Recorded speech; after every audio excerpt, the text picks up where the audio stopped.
का YouTube channel Economic equaliser में स्वागत है। आज हम लोग जो है इस लेक्चर में एमपीएससी असिस्टेंट प्रोफेसर इकोनॉमिक्स के क्वेश्चन पेपर को सॉल्व करने जा रहे हैं, जिसका एग्जाम अभी 1 जून 2025 को हुआ है।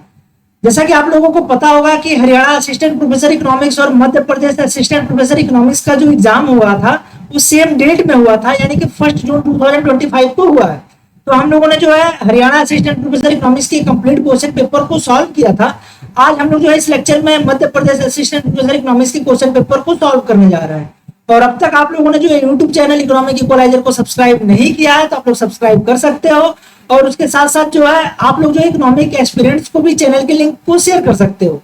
और जब भी आप लोग लेक्चर्स को देखते हो तो वीडियो को लाइक भी जरूर किया करो। तो आप लोग क्वेश्चन पेपर को देखोगे, क्वेश्चन पेपर में का फर्स्ट क्वेश्चन आप लोग के सामने स्क्रीन पे दिख रहा होगा। इसमें कहा जा रहा है कि which of the following is not correctly matched. आप लोग ऑप्शंस को देखोगे, कह रहा है निम्नलिखित में से कौन सा सही सुमेलित नहीं है। प्रोडक्ट साइकिल थ्योरी पोजनर का ये नहीं है, ये गलत है। ये आपके किसने दिया है? रेमंड वर्नर ने दिया हुआ है, रेमंड बर्नोन ने दिया हुआ है। ठीक है। ट्रेड इंडिफरेंस का जेम्स मीड का दिया हुआ है, सही है।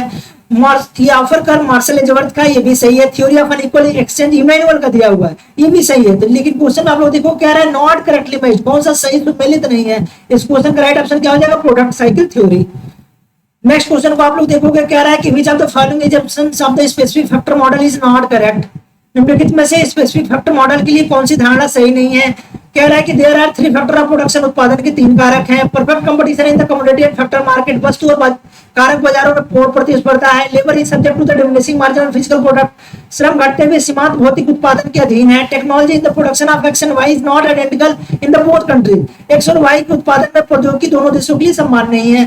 इसको आप लोग थोड़ा सा नोट कर सकते हो। प्रोडक्ट स्पेसिफिक मॉडल को जो है रिकॉर्डो वाइनर मॉडल के नाम से भी जाना जाता है, रिकॉर्डो वाइनर मॉडल। रिकॉर्डो आपके कौन से हैं? डेविड रिकॉर्डो हैं और जैकोब वाइनर। ये आपकी कौन से हैं? डेविड रिकॉर्डो, और ये आपकी कौन से हैं? Jacob Viner. ठीक है। और इसमें आप लोग देखोगे, there are 3 factor of production, yes, land, labour and capital. Labour आपका क्या होता है? मोबाइल फैक्टर होता है, गतिशील फैक्टर होता है, सही है। There is perfect competition in the commodity and factor, वस्तु और कारक बाजारों में पूर्ण प्रतिस्पर्धा है, ये भी सही है। Labour is subject to the diminishing margin of physical product, श्रम जो है घटते हुए सीमांत उत्पाद के अधीन है, ये भी आपका सही है। Technology in the production of X and Y is not identical, X and Y is not identical है। कह रहा है कि दोनों देशों में समान नहीं है, उत्पादन की जो प्रौद्योगिकी है वो दोनों देशों में समान नहीं है, इसलिए क्या हो जाएगा? ये इनकरेक्ट है। ये क्या होता है? आइडेंटिकल होता है, इसलिए ऑप्शन आपका डी क्या हो जाएगा? सही हो जाएगा। नेक्स्ट क्वेश्चन को आप लोग देखोगे, the elasticity of offer curve, कह रहा है कि the elasticity of offer curve is measured by, प्रस्ताव वक्र की लोच को इस प्रकार मापा जाता है। Proportional change in imports upon proportional change in exports, yes it is absolutely right. आयात में अनुपातिक परिवर्तन अपन निर्यात में अनुपातिक परिवर्तन, proportional change in export upon import, ये आपका नहीं है। Import upon export into multiply by 100, ये भी नहीं है। Proportional change in export upon import 100, ये भी नहीं है। इस क्वेश्चन का राइट ऑप्शन क्या हो जाएगा? आयात में अनुपातिक परिवर्तन अपन निर्यात में अनुपातिक परिवर्तन। नेक्स्ट क्वेश्चन को हम लोग देखते हैं। इसमें आप लोग देखोगे, कह रहा है consider the following statements regarding the monetary policy development, मौद्रिक नीति के विकास के संबंध में निम्नलिखित कथनों पर विचार कीजिए। इन द अप्रैल 2024 टू दिसंबर 2024, अप्रैल 2024 से दिसंबर 2024 के बीच में the monetary policy committee of the RBI decided to keep the repo rate unchanged at 5.5%। कह रहा है कि अप्रैल 2024 से दिसंबर 2024 के बीच में आरबीआई की मौद्रिक नीति समिति ने रेपो दर को 5.5% पर अपरिवर्तित रखने का निर्णय लिया था। ये क्या है? एब्सोल्युटली इनकरेक्ट है। ये कितना था? 6.5% था, न कि 5.5%। दूसरा क्या है? The primary objective of monetary policy is to maintain price stability, मौद्रिक नीति का प्राथमिक उद्देश्य मूल्य स्थिरता बनाए रखना है, yes it is absolutely right. First is incorrect, so option only 2 B will be the right. क्या होगा? बी क्या होगा? Only 2 is correct. Next question को आप लोग देखोगे, कह रहा है consider the following statement regarding the international trade, अंतरराष्ट्रीय व्यापार के संबंध में निम्नलिखित कथनों पर विचार कीजिए। Quotas are rigid with respect to quantity, quota मात्रा के संबंध में कठोर होते हैं, yes it is absolutely right. Quotas are the quantity restrictions, country क्या करती है, उसके पास जो है क्वांटिटी किस तरीके का इम्पोजिशन के लिए उसको किस तरीके के पास उसके पास मेथड है, एक तरीके का आपका कोटाज है, दूसरा आपका क्या है इम्पोर्ट टैरिफ लगा देती है।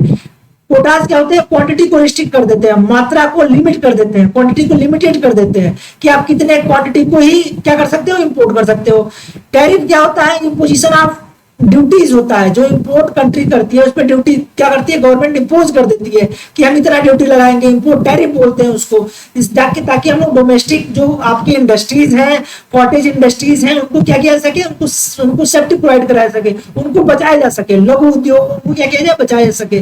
जैसे ही इंपोर्ट टैरिफ लगता है उसकी प्राइस क्या हो जाती है, इंक्रीज कर जाती है, और उस कंडीशन में डोमेस्टिक प्रोडक्ट्स क्या हो जाते हैं, सस्ते हो जाते हैं, लोग डोमेस्टिक प्रोडक्ट्स का कंजम्पशन करना स्टार्ट कर देते हैं। ठीक है, तो ये आप लोग quotas are the rigid with respect to quantities. Yes, it is right. Tariffs or quantities of import change so that adjustment will occur in the quantity as well prices. Tariff आयात की मात्रा को बदलने की अनुमति देते हैं ताकि मात्रा के साथ साथ कीमतों का भी समायोजन हो सके। ये भी आपका सही है। It is tempting to conjecture that economic changes will therefore lead to the large domestic price fluctuation under the tariff then under quotas. ये भी आपके सही हैं। तो all options will be the correct. Option number A क्या है, सही होगा। नेक्स्ट क्वेश्चन को हम लोग देखते हैं। कह रहा है कि the correspondence between the primal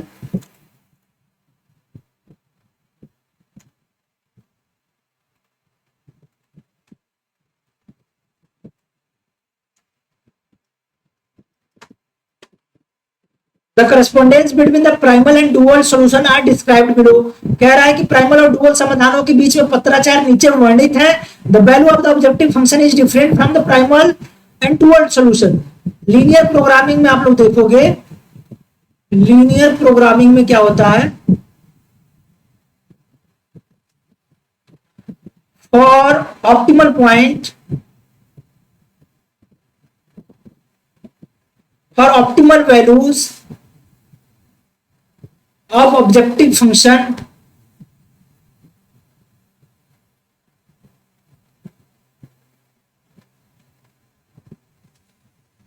primal and dual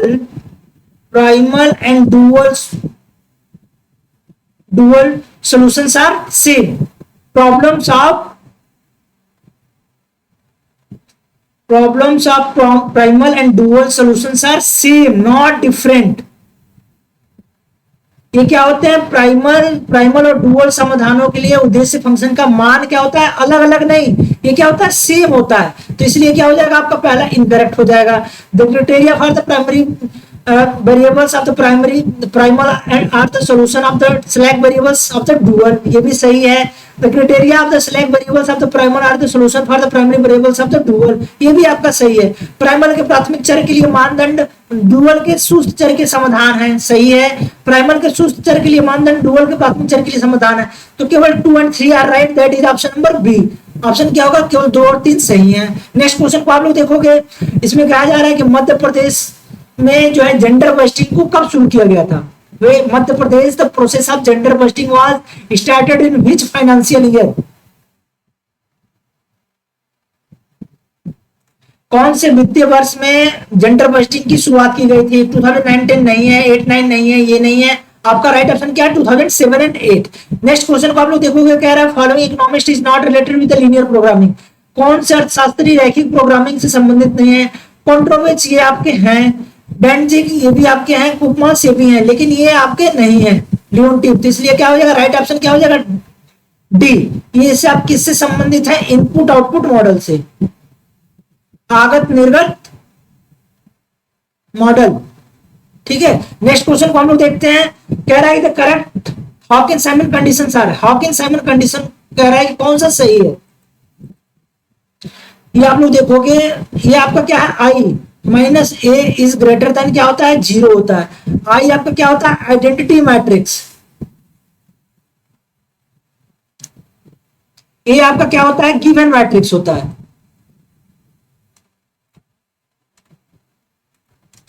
ये आपका क्या है, I minus A is greater than 0 where I represents identity matrix, A represents given matrix. ठीक है। और ये क्या होता है, आई माइनस ए की जो वैल्यू होती है ग्रेटर देन 0 होती है, और आपकी जो आई 1 - A 11, 1 - A 22, 1 - A 33, इसकी भी वैल्यू क्या होती है, ग्रेटर देन 0। ये आपके क्या होते हैं, डायगोनल एलिमेंट्स होते हैं। अगर 3:3 का जो आपका वो है मैट्रिक्स है, उसकी जो ऑर्डर है 3:3 का है, 3 रो एंड 3 कॉलम्स हैं, तो इसकी वैल्यू भी क्या होनी चाहिए, या तो आई माइनस ए ग्रेटर देन 0, और 1 - A 11, 1 - A 22, 1 - A 33, third row third column, second row second column, first row first column. ठीक है, इसकी वैल्यू क्या होनी चाहिए, 0 होनी चाहिए, ग्रेटर देन 0 होनी चाहिए। तो इस क्वेश्चन का राइट ऑप्शन क्या हो जाएगा, ऑप्शन ए। नेक्स्ट क्वेश्चन को हम लोग देखते हैं, कह रहा है कि human development index is prepared by which institution, मानव विकास सूचकांक को किस संस्था द्वारा तैयार किया जाता है, World Bank, human development index. इसका लेक्चर भी आप लोगों को यूट्यूब चैनल इकोनॉमिक इक्वलाइजर पे अवेलेबल है, वहां से आप लोग देख सकते हो। ये वर्ल्ड बैंक के थ्रू नहीं होता है, वर्ल्ड बैंक नहीं है, United Nations Development Programme UNDP के थ्रू होता है, नीति आयोग भी नहीं है, प्लानिंग कमीशन भी नहीं है। तो राइट ऑप्शन क्या हो जाएगा आपका, बी, संयुक्त राष्ट्र विकास कार्यक्रम, संयुक्त राष्ट्र विकास कार्यक्रम, ऑप्शन बी क्या हो जाएगा, सही हो जाएगा। नेक्स्ट क्वेश्चन को आप लोग देखोगे, कह रहा है कि when was the global investor summit 2025 organised in the Madhya Pradesh, Madhya Pradesh में वैश्विक निवेशक शिखर सम्मेलन 2025 कब आयोजित किया गया था, 24-25 जनवरी नहीं, 24-25 फरवरी, यस, ये क्या है आपका, सही है, अभी हाल ही में इसको किया गया था, फरवरी मंथ में, 24-25 में, 24-25 फरवरी 2025, ऑप्शन क्या आ जाएगा, बी सही हो जाएगा। नेक्स्ट क्वेश्चन को आप लोग देखोगे, the economy of the Madhya Pradesh is mainly focused based on, कह रहा है कि मध्य प्रदेश की अर्थव्यवस्था निम्नलिखित में से मुख्य रूप से किस पे आधारित है, आपका एग्रीकल्चर सेक्टर दिया हुआ है, इंडस्ट्री सेक्टर दिया है, सर्विस सेक्टर दिया है, मैन्युफैक्चरिंग सेक्टर दिया है। तो ये क्या है, बेसिकली एग्रीकल्चर सेक्टर कृषि क्षेत्र पे निर्भर है। एग्रीकल्चर सेक्टर का कंट्रीब्यूशन जो है नियर अबाउट 47% है, इंडस्ट्री सेक्टर का नियर अबाउट 19% है, सर्विस सेक्टर का आपका कितना 34 है। ठीक है, इसको आप ऐड करोगे तो ये आपको कितना हो जाएगा, 100% आ जाएगा।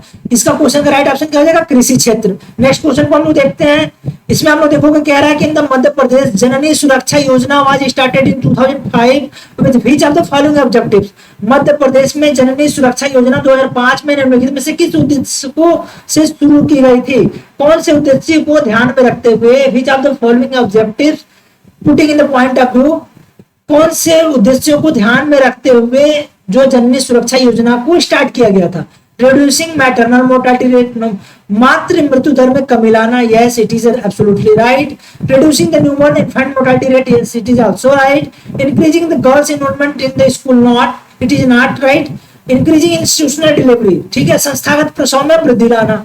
ठीक है, तो आपका 1, 2 एंड 4 सही है, 1 to 4 आपके कौन से हैं, ऑप्शन नंबर डी। ठीक है, ऑप्शन डी क्या है, सही है। नेक्स्ट क्वेश्चन को आप लोग देखोगे, statement about the normal distribution are given as mean plus minus 2 sigma cover the 95.45% area, yes it is absolutely correct.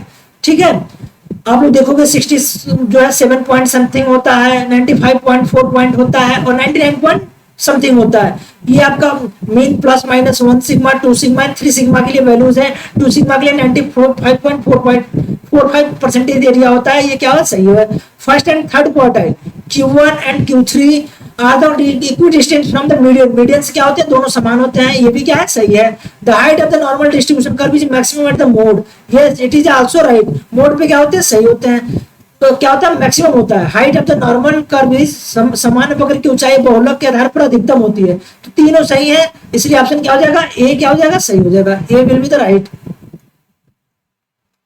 1, 2 and 3 are correct. Next question को आप लोग देखोगे, कह रहा है कि इन द मॉडल, ये आप लोग देखोगे नेचुरल लॉग दिया गया है, मॉडल गिवन है एलन वाइटी, ये आप लोग देखोगे ये दिया है Elon yt is equal to given as β1 plus β2 t plus ut।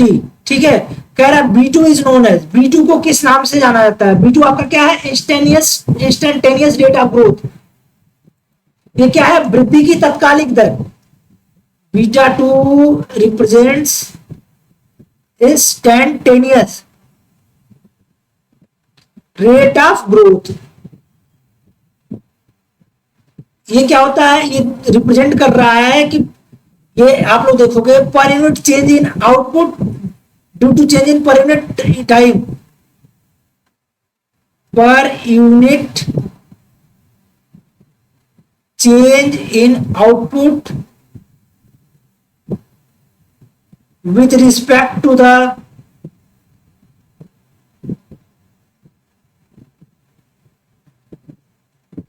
change in per unit time, with respect to the change in the per unit time। तो ये आपका क्या है, instantaneous rate of growth. Option B क्या होगा, सही हो जाएगा। वृद्धि की तात्कालिक दर, ऑप्शन बी क्या होगा, राइट होगा। नेक्स्ट क्वेश्चन आप लोग देखोगे तो mean and standard deviation of the binomial distribution are respectively, ये अब क्या है, under root NP and under root N P Q, no ये आपका नहीं है। यानी square under root N square P under root N square P square Q square, ये भी नहीं है। Under root N P Q N square P square, ये भी नहीं है। आपका क्या है, एन पी है। ये आपका ऑप्शन नंबर डी क्या होगा, सही होगा। इस क्वेश्चन का राइट ऑप्शन क्या है, option number D, N P and N P Q, under root N P Q, N P and N P Q, ठीक है। आपका जो मीन होता है, कह रहा है कि standard deviation of the binomial distribution are mean and standard deviation. Mean आपका क्या हो जाएगा, म्यू जो हो जाएगा आपका हो जाएगा एनपी, और आपका स्टैंडर्ड डेविएशन क्या हो जाएगा, under root NP Q, Q equal to 1 minus P, ठीक है। ये आप लोग देखोगे तो ऑप्शन डी क्या होगा, राइट ऑप्शन होगा क्वेश्चन नंबर 16 के लिए। नेक्स्ट क्वेश्चन को हम लोग देखते हैं।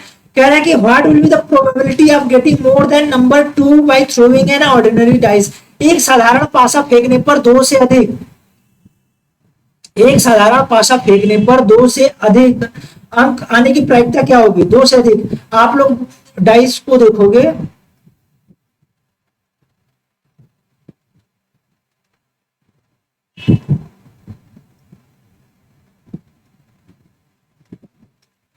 तो इसमें आप लोग देखोगे ये क्या होता है, डाइस पे होता है 1 2 3 4 5 6, और कह रहा है कि probability of getting more than number 2, more than number 2, more than 2 कितने हैं आपके, 3 4 एंड 5 6। मोर देन 2 कौन सा है, 3 4 एंड 5 6। तो आप लोग देखोगे ये प्रोबेबिलिटी कितनी हो जाएगी, probable outcome upon total outcome.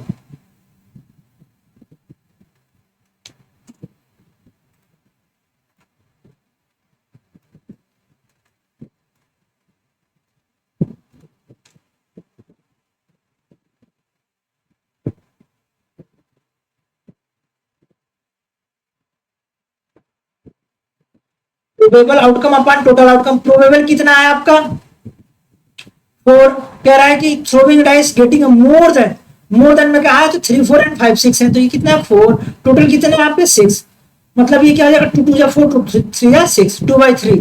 Option क्या है बी, 2/3। नेक्स्ट क्वेश्चन को हम लोग देखेंगे। इसमें देखोगे आप लोग कह रहा है कि if the demand function of a monopolist is given as p equal to 100 minus 2q and cost function is given as c equal to 50 plus 20q, then the quantity of output for the profit maximization will be। यदि एक एकाधिकारी का मांग फलन दिया हुआ है p equal to 100 minus 2q और लागत फलन दिया है c equal to 50 plus 20q, तो लाभ अधिकतमकरण करने के लिए प्रॉफिट मैक्सिमाइजेशन, प्रॉफिट मैक्सिमाइजेशन के लिए, प्रॉफिट मैक्सिमाइजेशन के लिए कंडीशन क्या होता है,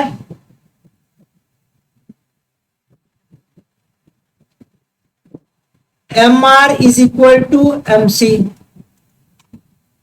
प्रॉफिट मैक्सिमाइजेशन की कंडीशन क्या होती है, MR is equal to the marginal revenue equal को मार्जिनल कॉस्ट कर दिया जाए, that is the condition of the profit maximization. MR कैसे फाइंड आउट करेंगे, MR इज इक्वल टू होता है D/DQ टोटल, टोटल रेवेन्यू को डिफरेंशिएट करोगे तो मार्जिनल रेवेन्यू आ जाएगा।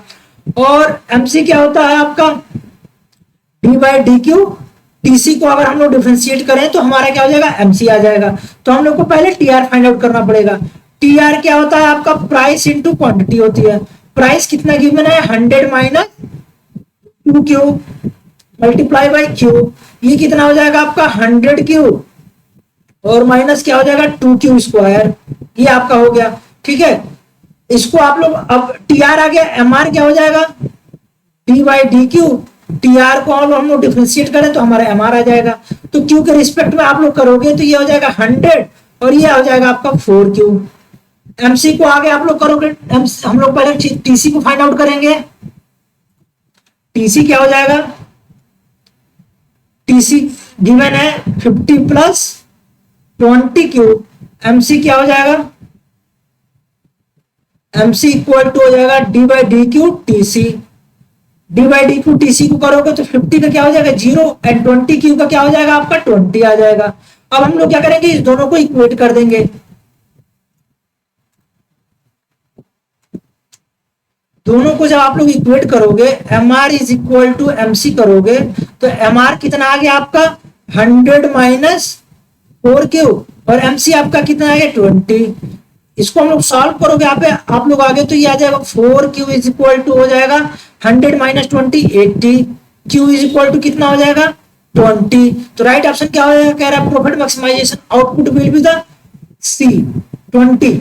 आउटपुट कितना होना चाहिए सी 20 होगा तो क्या होगा, प्रॉफिट मैक्सिमाइजेशन की कंडीशन को क्या करेगा, सेटिस्फाई करेगा। M R is equal to M C that is quantity Q would be equal to the 20। Option C क्या होगा, सही होगा। नेक्स्ट क्वेश्चन को हम लोग सॉल्व करते हैं।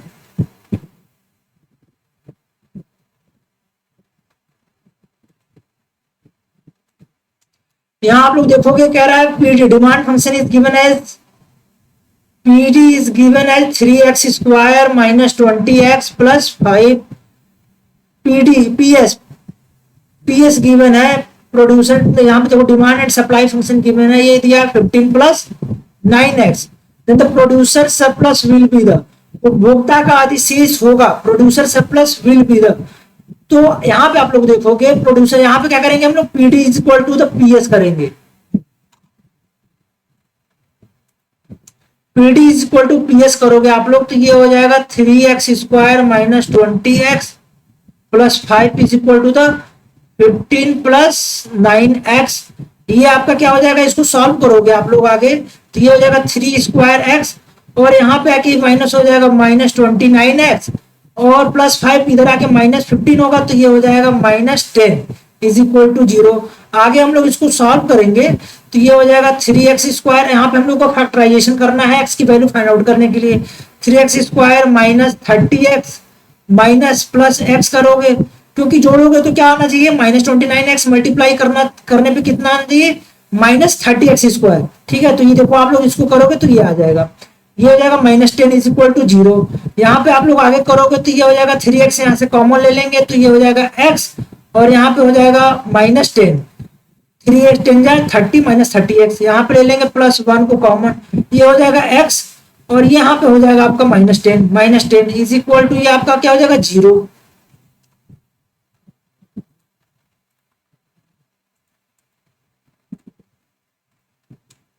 आगे आप लोग इसको सॉल्व करोगे तो ये हो जाएगा 3x प्लस 1 एक ब्रैकेट में, दूसरे ब्रैकेट में आपका आ जाएगा x minus 10 is equal to 0।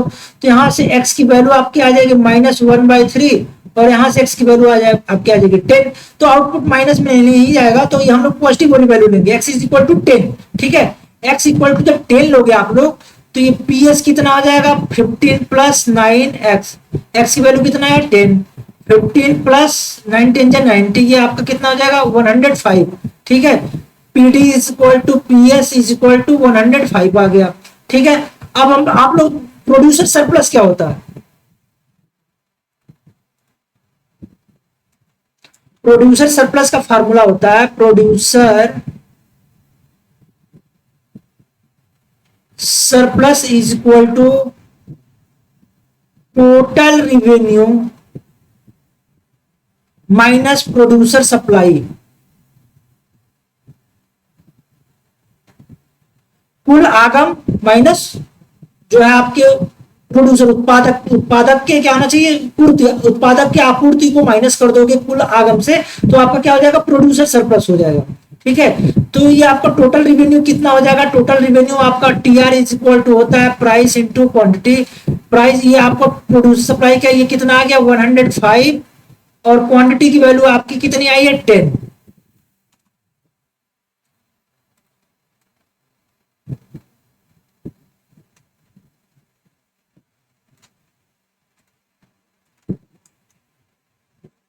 ये क्या आएगा, T R is equal to P into Q.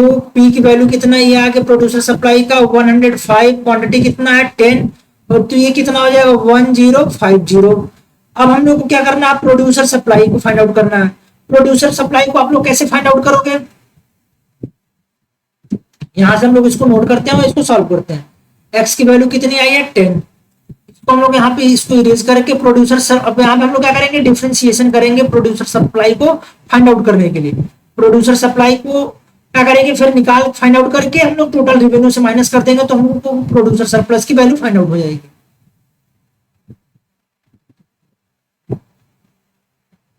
और आप लोग जब भी लेक्चर्स को देखते हो तो वीडियो को लाइक भी जरूर किया करो, ठीक है। और इसके साथ साथ जो है आप लोग टेलीग्राम एंड व्हाट्सएप चैनल से भी जुड़ सकते हो, ठीक है। यहां से हम लोग फाइंड आउट करेंगे प्रोड्यूसर सरप्लस, प्रोड्यूसर सप्लाई।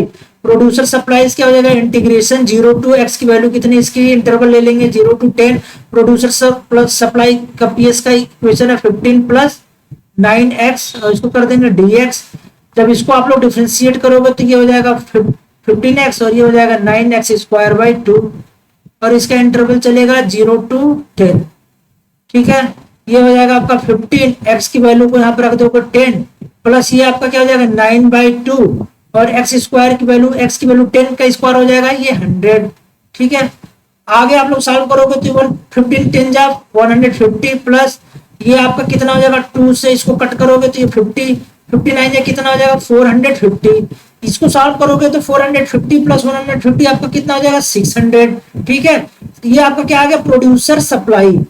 तो जो आपका प्रोड्यूसर सरप्लस होता है ये आपका होता है total revenue minus producer supply. Producer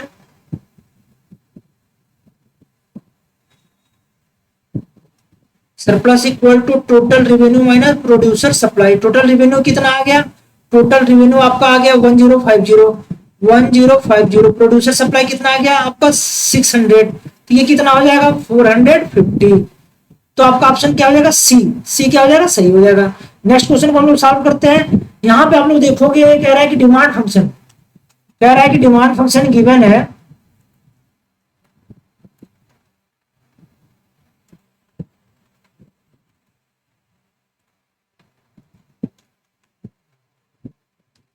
x is equal to 25 minus 4p plus p square, then the elasticity of demand for p is equal to 5। अगर p इक्वल टू 5 के लिए elasticity of demand find out करना है। यहाँ पे हम लोग पहले वैल्यू रख लेते हैं 25 माइनस 4p की वैल्यू दिया है 5 प्लस p की वैल्यू दिया है 5 का स्क्वायर, ये कितना है 25, ये कितना है 20, ये कितना है 25। यहाँ पे आप लोग देखोगे 25 माइनस 20 ये क्या 5 बचा और ये 25,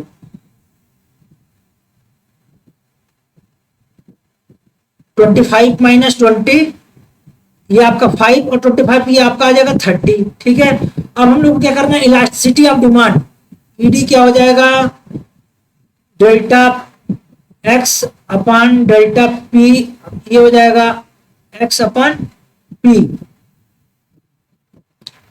delta X upon delta P ये हो जाएगा अपन price upon X. Delta X की वैल्यू कितनी आई है, डेल्टा एक्स अभी आप लोग देखोगे एक्स दिया हुआ है 25 minus 4p plus P square, तो dx अपन dp जब करोगे आप लोग तो ये 25 का 0 माइनस 4p का माइनस 4 p स्क्वायर का प्लस क्या हो जाएगा 2p हो जाएगा। मतलब इसकी वैल्यू कितनी आ जाएगी -4 प्लस 2p। dx अपन dp की वैल्यू कितनी आई है -4 प्लस 2p। और ये क्या है, प्राइस कितना गिवन है, प्राइस इक्वल टू 5, और x की वैल्यू कितनी आ गई है, हम लोगों ने सॉल्व किया थी, आ गई 30। यहाँ पे आप लोग वैल्यू रख दोगे -4 प्लस 2p, p की वैल्यू कितना है, प्राइस की वैल्यू 5 है, 2 और p की वैल्यू कितनी है ये 5, मल्टीप्लाई बाई ये ऐसा कट जाएगा, ये हो जाएगा 1/6। इसको आप लोग आगे सॉल्व करोगे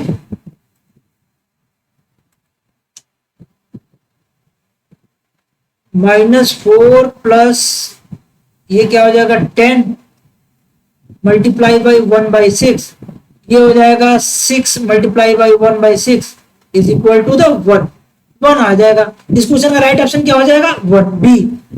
अब हम लोग नेक्स्ट क्वेश्चन को सॉल्व करते हैं। यहाँ पे आप लोग देखोगे कह रहा है कि type 1 error is, type 1 error क्या होता है? Rejecting null hypothesis when it is true. Type 2 क्या होता है? Accepting null hypothesis when it is false. तो ये आपका कह रहा है rejecting of the true hypothesis. Option A क्या हो जाएगा? सही हो जाएगा। बी सी एंड डी आपके क्या है? इनकरेक्ट है। सत्य परिकल्पना की अस्वीकृति क्या है? एक त्रुटि 1 प्रकार की है। नेक्स्ट क्वेश्चन को आप लोग देखोगे कह रहा है according to the Keynes market economy suffers from the deficiency of effective demand.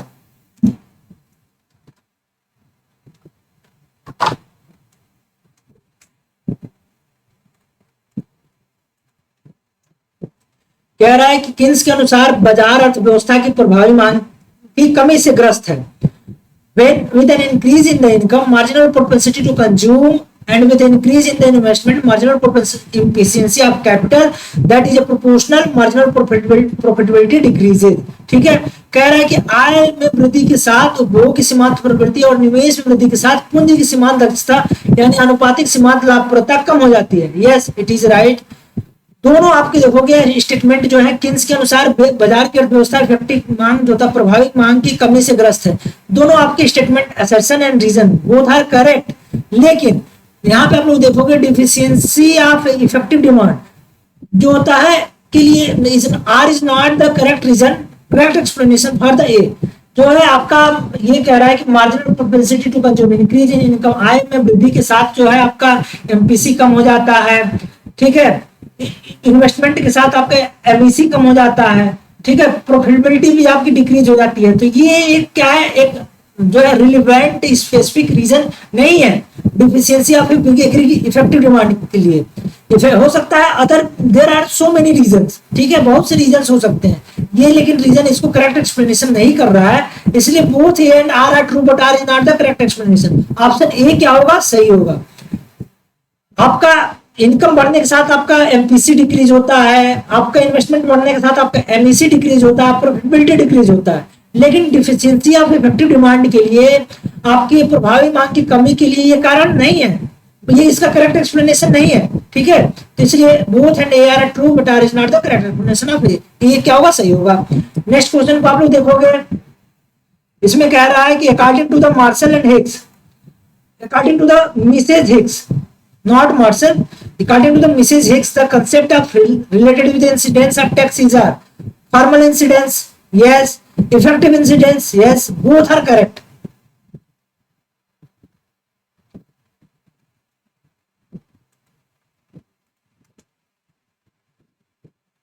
ये क्या होता है? Legally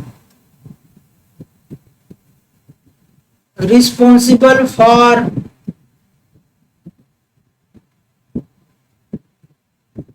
paying tax. ये क्या होता है? अल्टीमेट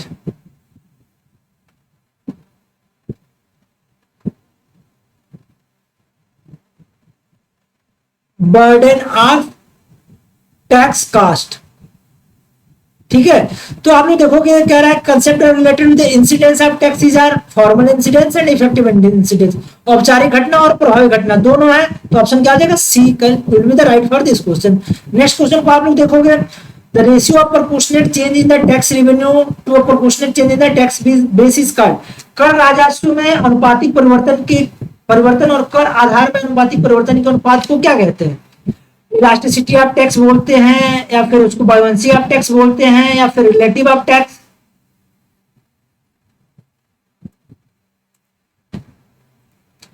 या फिर नन ऑफ द अबव। तो ये आपका क्या होता है? इलास्टिसिटी ऑफ टैक्स होगा। बायोवेंसी में क्या होता है? नीचे आपका जो जीडीपी होता है, या फिर आपका क्या होता है? नेशनल इनकम होता है।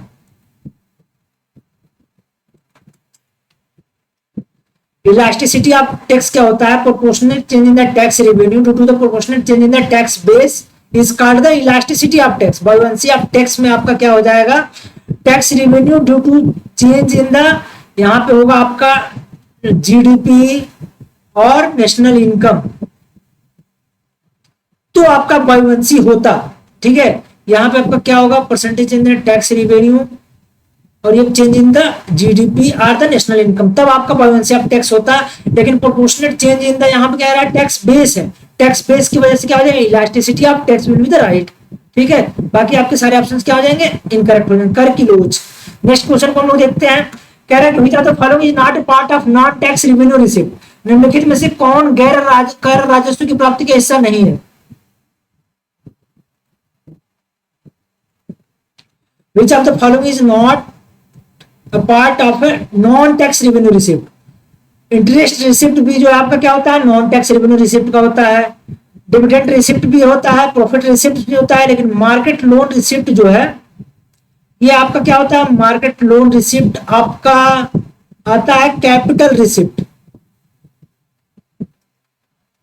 Not non tax receipt. आप लोग देखते हो जब भी आपका बजट आता है तो बजट में आपके क्या होते हैं, एक रिवेन्यू बजट होता है, एक कैपिटल बजट होता है। ये आपका क्या होता है, रिवेन्यू बजट,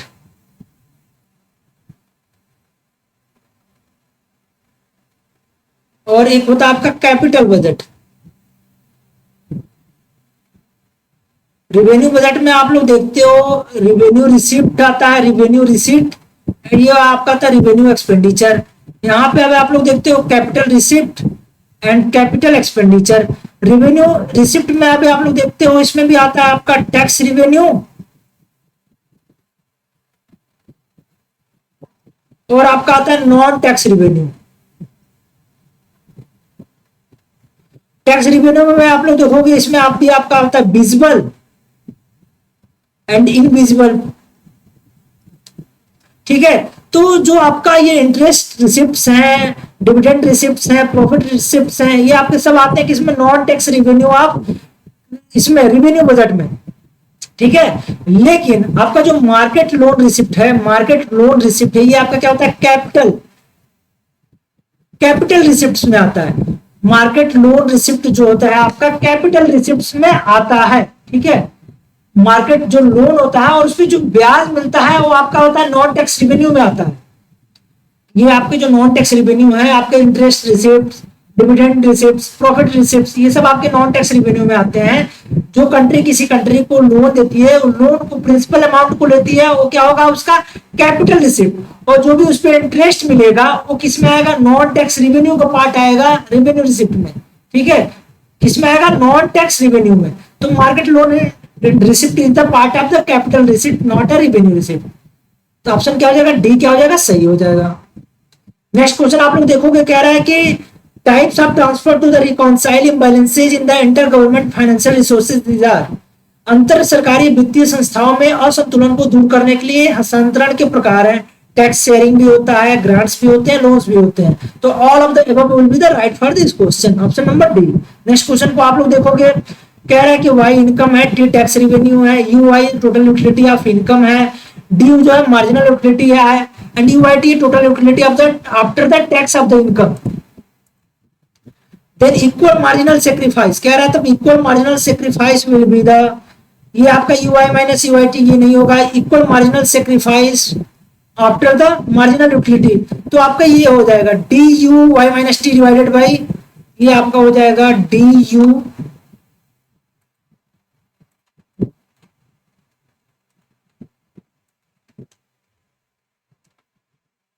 ये हो जाएगा D U Y minus T divided by D Y minus T. ये आपका क्या है, मार्जिनल यूटिलिटी। ठीक है, मार्जिनल यूटिलिटी है आपका, और ये आपका क्या है, equal marginal sacrifice. Marginal utility कह रहा है कि total utility after the tax, then the equal marginal sacrifice will be the marginal utility divided by the, ये देखोगे आप लोग मार्जिनल यूटिलिटी है, total utility after the tax income. D U T minus क्या है आपका, मार्जिनल यूटिलिटी है, और ये डी यू आपका क्या है, marginal utility, U Y minus क्या है, टोटल यूटिलिटी। तो इसको आप, ये आपका ऑप्शन क्या हो जाएगा, सी क्या हो जाएगा, सही हो जाएगा, इक्वल मार्जिनल सेक्रीफाइस के लिए। नेक्स्ट क्वेश्चन आप लोग देखोगे, which of the following is not a method of redemption repayment of public डेब्ट। निम्नलिखित में से कौन सा सार्वजनिक ऋण के मोचन का पुनर्भुगतान का विधि नहीं है। इसको आप लोगों को टेलीग्राम चैनल पे शेयर किया गया था, एक लिस्ट शेयर की गई थी, उसमें आप लोगों को मेंशन किया गया था कि डेब्ट रिडेम्पशन की कौन कौन से मेथड है। तो आपका डेब्ट कन्वर्जन होता है, टर्मिनल एन्युटी भी होता है, कैपिटल लेवी भी होता है, लेकिन इश्यू ऑफ डिवेंचर्स नहीं है। तो इसलिए क्या आएगा, ऑप्शन डी क्या हो जाएगा सही, डिवेंचर जारी करना नहीं है। Option D will be the right for this question. Next question को आप लोग देखोगे, कह रहा है कि विच of the following statement regarding the non banking financial intermediaries and commercial bank, कह रहा है कि इसमें से निम्नलिखित गैर बैंक वित्तीय मध्यस्थों और वाणिज्यिक बैंकों के संबंध में निम्नलिखित कथनों पर विचार कीजिए और इसमें से कौन सा सही है।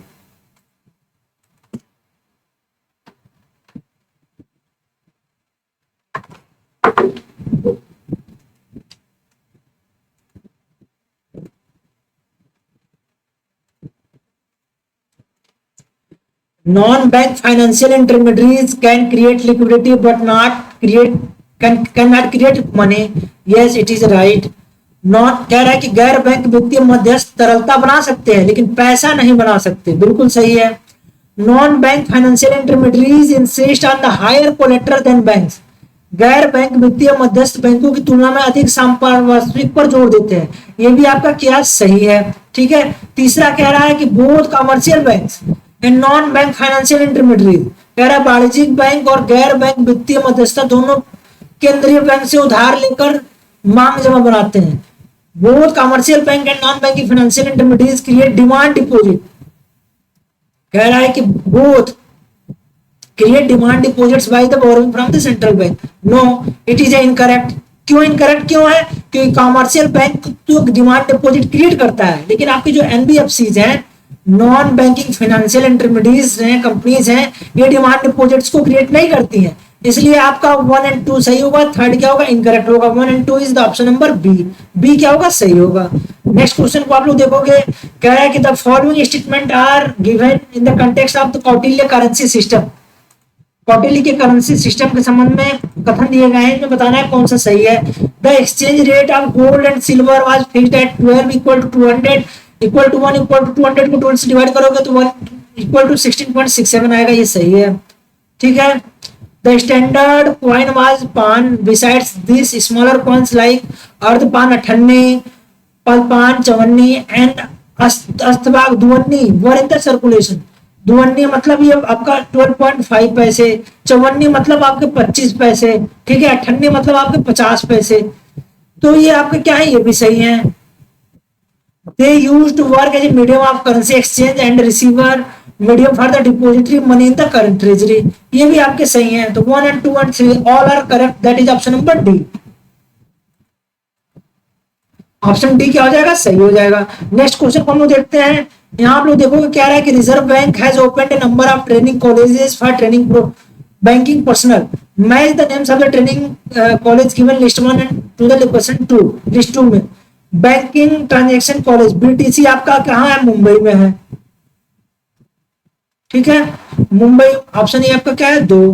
Reserve bank staff college RBSC आपका कहाँ पे है, चेन्नई में है, ये आपका ऑप्शन क्या है third. College of agricultural banking CAB आपका कहाँ है, पुणे में है, ऑप्शन आपका क्या आ जाएगा first. Zonal training college JTC आपका कहाँ पे है, मुंबई, कोलकाता, मुंबई, कोलकाता, चेन्नई एंड न्यू दिल्ली। तो ऑप्शन डी आप चौथे का क्या हो जाएगा, ऑप्शन इसका फोर्थ का क्या हो जाएगा आपका फोर्थ। इसको आप लोग मैच कर सकते हो। बीटीसी आपका मुंबई में है, आरबीएससी आपका चेन्नई में है और एग्रीकल्चर बैंकिंग जो कॉलेज है आपका पुणे में है और आपका जेटीसी जो है जोनल ट्रेनिंग कॉलेज है मुंबई, कोलकाता, चेन्नई, न्यू दिल्ली में है। नेक्स्ट क्वेश्चन को हम लोग देखते हैं, कह रहा है कि विच of the following is not correct regarding the regional rural banks in India, कह रहा है भारत में क्षेत्रीय ग्रामीण बैंकों के संबंध में निम्नलिखित में से कौन सा कथन सही नहीं है।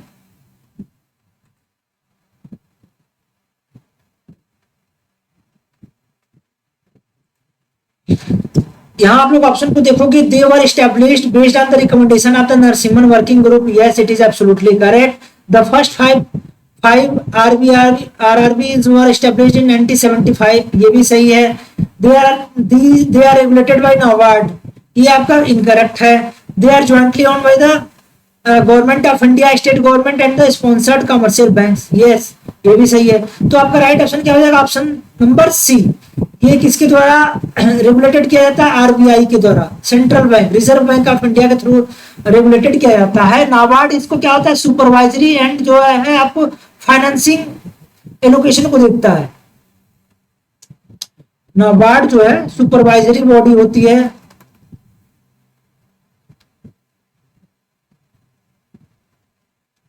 सुपरवाइजरी एंड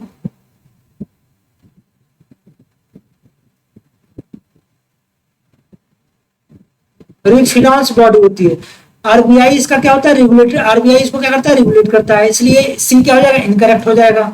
डी ऑप्शन आप लोग देखोगे कह रहा है कि they are jointly owned by the central government, state government and the sponsored bank.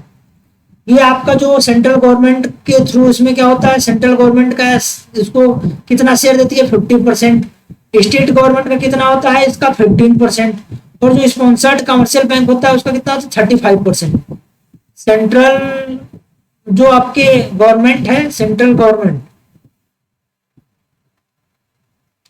एक इसका कंट्रीब्यूशन कितना है? शेयर्स कितना होता है? 50% होता है। स्टेट गवर्नमेंट का कितना होता है? 15%।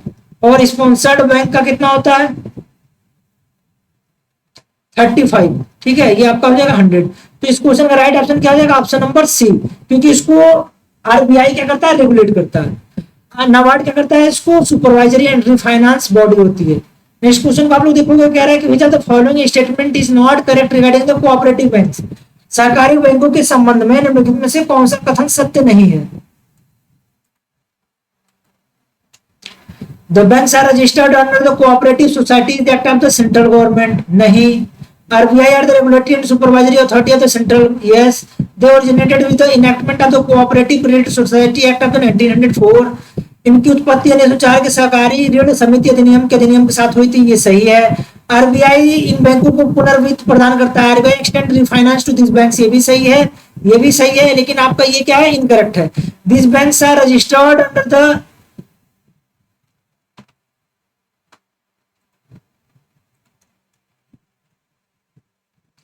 ये हो जाएगा these banks are registered under state specific cooperative society.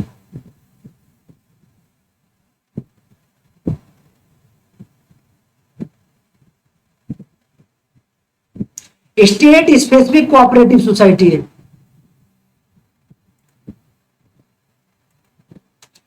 तो ये आपका क्या हो जाएगा? इसलिए ऑप्शन आपका ए क्या हो जाएगा? इनकरेक्ट हो जाएगा। Option A will be the incorrect, क्योंकि लिखा है कि the banks are registered under the cooperative society. ये नहीं होता है, क्या होता है? स्टेट स्पेसिफिक कोऑपरेटिव सोसाइटी होती है। इसलिए ऑप्शन आपका ए क्या हो जाएगा? इनकरेक्ट हो जाएगा। नेक्स्ट क्वेश्चन को हम लोग देखते हैं। यहां आप लोग देखोगे कह रहा है कि फाइनेंशियल मार्केट इंस्ट्रूमेंट आर, वित्तीय बाजार के साधन है। Promissory note yes, treasury bills yes, mortgage no, government securities no. ठीक है। प्रोमिसरी नोट क्या होता है? It is a short term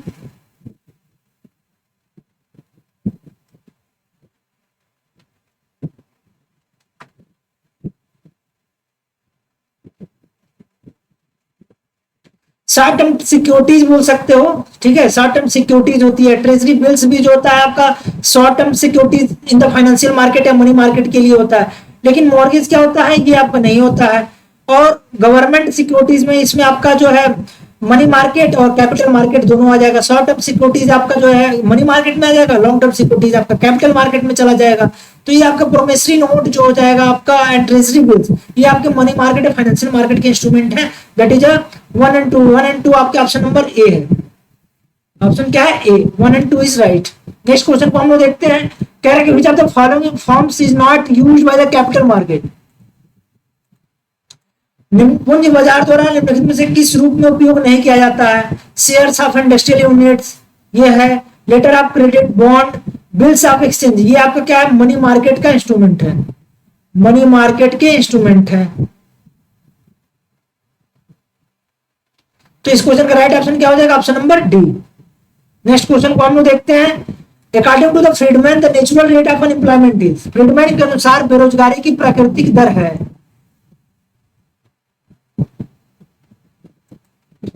कह रहा है कि the rate below which is inflation rate decreases and above which is inflation rate increases, वह दर जिसकी मुद्रास्फीति दर घटती है और उसके ऊपर मुद्रास्फीति दर बढ़ती है। क्या होता है रेट ऑफ अनएम्प्लॉयमेंट, आप लोग देखे हो कि जब हम लोग फिलिप्स कर्व पढ़ते हैं, ट्रेड ऑफ पढ़ते हैं, तो इन्फ्लेशन और अनएम्प्लॉयमेंट के बीच में ट्रेड ऑफ होता है। इन्फ्लेशन को इंक्रीज किया जाता है तो unemployment natural rate of unemployment से डिक्रीज होता है, डिमिनिश होता है, ठीक है। तो rate below at which natural rate of unemployment, कह रहा है natural rate of unemployment is the rate below which, उस रेट से जिसके नीचे इन्फ्लेशन रेट डिक्रीजेज, ठीक है। इन्फ्लेशन रेट क्या होता है, डिक्रीज करता है।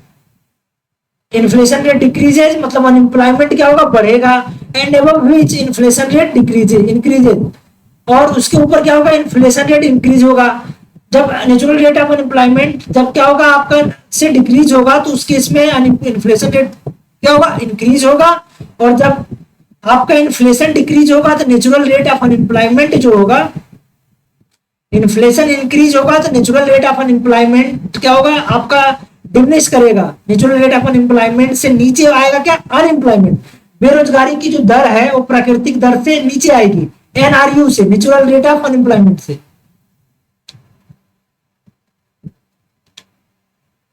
ये आपका क्या है, एनआरयू, ठीक है।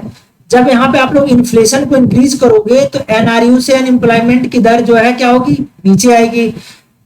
जब इन्फ्लेशन को इंक्रीज किया जा रहा है तब, लेकिन इन्फ्लेशन को जब डिक्रीज करोगे तो ये क्या होगा, अनएम्प्लॉयमेंट ये क्या हो जाएगा, rate at which inflation rate decreases, तो उस केस में क्या होगा, नेचुरल रेट ऑफ अनएम्प्लॉयमेंट क्या होगा, ये मूव करेगा, ठीक है। शॉर्ट रन के लिए, लॉन्ग रन में तो ये natural rate of unemployment economy में ऑलवेज एग्जिस्ट करेगा, ठीक है। जहां पे फिलिप्स कर्व क्या होता है आपका, वर्टिकल होता है, there is no trade off in between the inflation and rate of unemployment rate होता है। तो यहाँ पे आप लोग देखोगे the rate of below at which the inflation rate decreases above and above which inflation rate increases, तो इसलिए क्या आएगा, वन आपका सही है।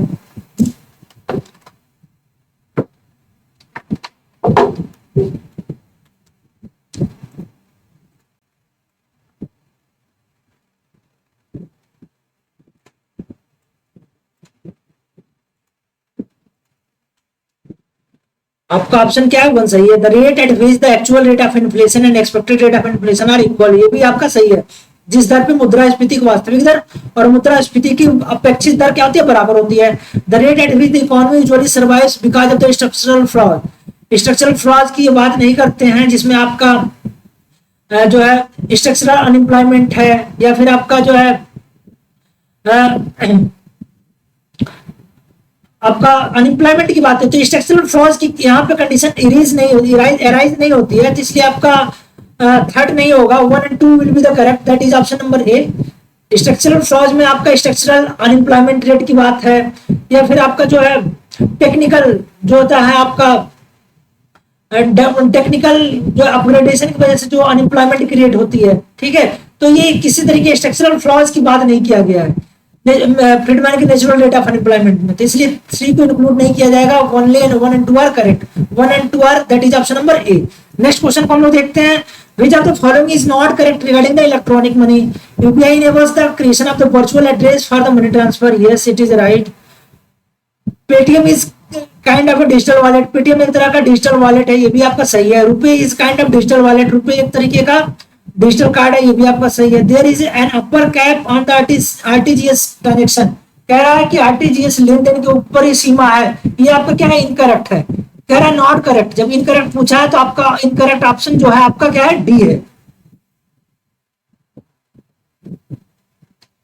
आरटीजीएस लेन देन की ऊपरी सीमा है, RTGS real time gross settlement,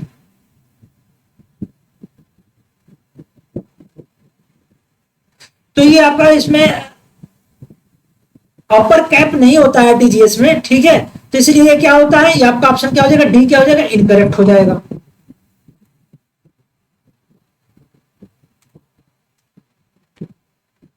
next question को हम लोग देखते हैं। यहाँ पे आप लोग देखोगे कह रहा है कि एम क्या मनी मल्टीप्लायर है, कैपिटल एम क्या टोटल मनी सप्लाई है, चाहे हाई पावर्ड मनी है, तो वैल्यू ऑफ मनी मल्टीप्लायर ये आप लोग पढ़ते आओ। मनी मल्टीप्लायर की वैल्यू होता है मनी सप्लाई अपन एच। ये आपका क्या है, मनी सप्लाई है, total money supply in any economy. ये आपका क्या है, हाई पावर्ड मनी है।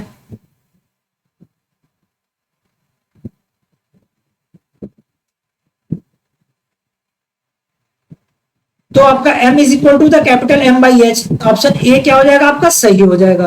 नेक्स्ट क्वेश्चन को हम लोग देखते हैं। National income at factor cost is calculated by, कह रहा है कि राष्ट्रीय कारक लागत पर राष्ट्रीय आय की गणना इस प्रकार की जाती है। National income at factor cost is calculated by adding the indirect taxes and subtracting the, ये कह रहा है factor cost, adding indirect taxes and subtracting the subsidy from the net national product and market price. No, ये आप लोग देखते हो NNP at factor cast जो होता है, एनएनपी एट फैक्टर कॉस्ट, इसी को हम लोग जो है नेशनल इनकम भी बोलते हैं। NNP at factor cost is equal to होता है आपका एनएनपी एट मार्केट प्राइस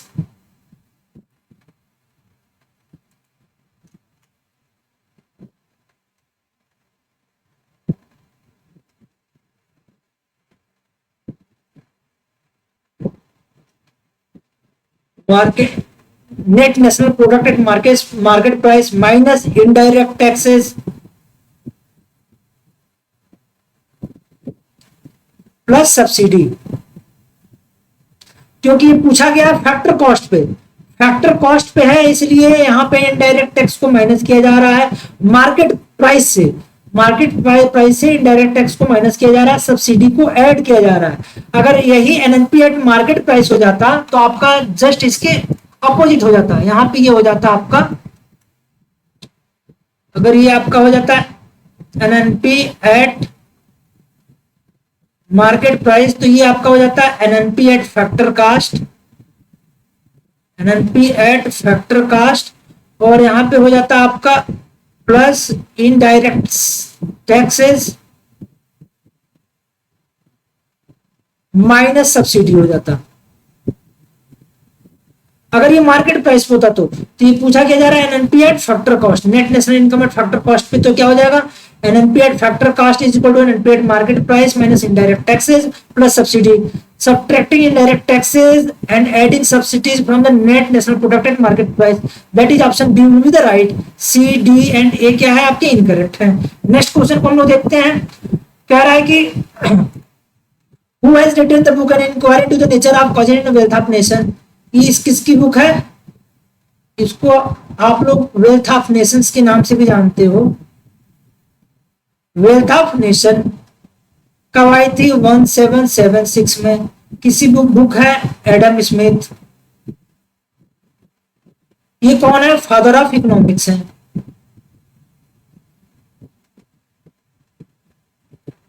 ठीक है, तो ये आप अल्फ्रेड मार्शल नहीं है, एडम स्मिथ क्या हो जाएगा, सही हो जाएगा। लियोन रॉबिन्स नहीं है, पॉल सैमुअल्सन नहीं है। नेक्स्ट क्वेश्चन को हम लोग देखते हैं। कह रहा है कि which of the following statement related to the managerial theory of the firm presented by the Baumol are correct. कह रहा है कि बॉमल द्वारा प्रस्तुत फर्म के प्रबंधकीय सिद्धांत से संबंधित निम्नलिखित में से कौन सा कथन सही है।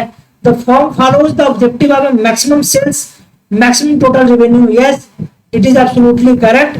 द फर्म अधिक बिक्री यानी अधिकतम कुल राजस्व के उद्देश्य का पालन करती है, सही है। The firm will get maximum revenue at the point where the elasticity of demand is equal to the unity. Firm को अधिकतम राजस्व उस बिंदु पर मिलेगा जहां मांग की लोच एकता के बराबर है, एक के बराबर है। तो ये आपका क्या हो जाएगा, सही हो जाएगा। तो firm gives priority to sales over profit. आपका आप लोग बॉमल की थ्योरी पढ़ते हो, बॉमल का क्या होता है, सेल्स मैक्सिमाइजेशन पे फोकस किया गया है। बॉमल की जो थ्योरी है वो सेल्स मैक्सिमाइजेशन पे है, आपकी जो बिक्री को मैक्सिमाइज करना है, सेल्स मैक्सिमाइजेशन। तो इसलिए क्या हो जाएगा, ऑप्शन थर्ड भी क्या हो जाएगा, सही है। तो इसमें आप लोग ऑप्शन देखोगे तो 1 and 3 1 2 3 all are correct, that is option number D is right. Next question को आप लोग देखोगे, what does Okun's law primarily describe.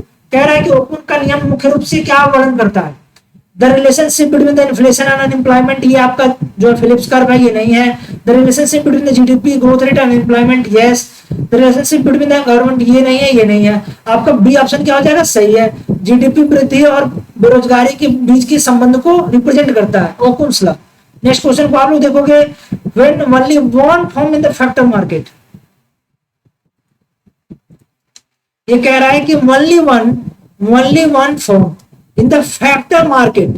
Factor market में है मतलब आपका ये एक होता है प्रोडक्ट मार्केट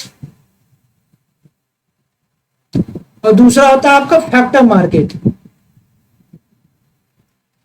ये आपका उत्पाद बाजार और ये क्या होता है, कारक बाजार। ये आपका क्या है, कारक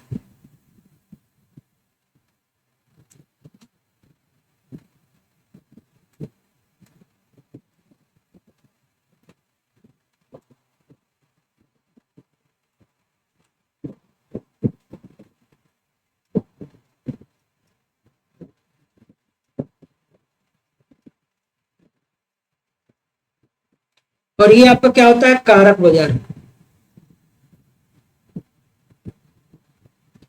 तो क्या है, only one form in the factor market. Factor market में यहां पे अगर होता तो ये आपका क्या हो जाता है, मोनोपोली होता, मोनोपोली होता है। लेकिन यहां पे है तो ये आपका क्या हो जाएगा, मोनोपोसोनी हो जाएगा।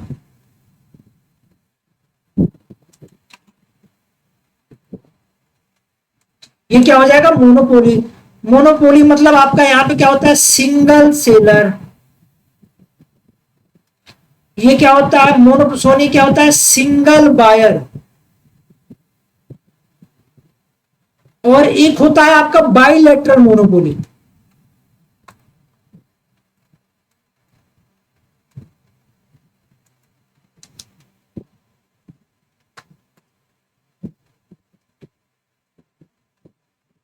बाइलेटरल मोनोपोली, यहां पे क्या होता है, दोनों का कॉम्बिनेशन होता है, किसका, single seller and single buyer. ठीक है, ये आपका क्या होता है, बाइलेटरल मोनोपोली। तो यहां पे कह रहा है only one form in the